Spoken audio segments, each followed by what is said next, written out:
જૂન 23થી રાજ્યમાં મંજૂર થયેલ શાળાઓની કાયમી નોંધણી બાકી હોવાથી ઓક્ટોબર મહિનામાં અમારી જ્યારે બોર્ડની બેઠક મળી ત્યારે મેં પ્રશ્ન ઉપસ્થિત કરેલો.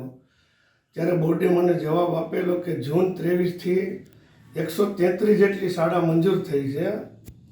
એમાંની 45 દરખાસ્ત ગાંધીનગર ખાતે જિલ્લા મથકેથી આવેલ હોય, એમાંની 21 અધૂરી હોય ડીઓને પરત કરેલ છે અને 88 જેટલી શાળાઓ જિલ્લા મથકે હજી પડતર છે.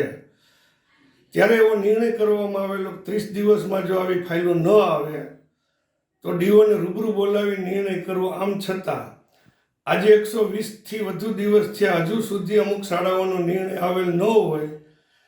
એમને કારણે અમારે શાળા સંચાલકોને અપીલ કરવી પડી કે ભાઈ આર્થિક કારણોસર તમારી ફાઇલ અટકેલ છે, કે જરૂર પડે અમારી મદદ લ્યો, એસીબીની મદદ લ્યો. અમારી માંગ એટલી જ છે કે અમારી આ શાળાઓની નોંધણી કરવામાં આવે.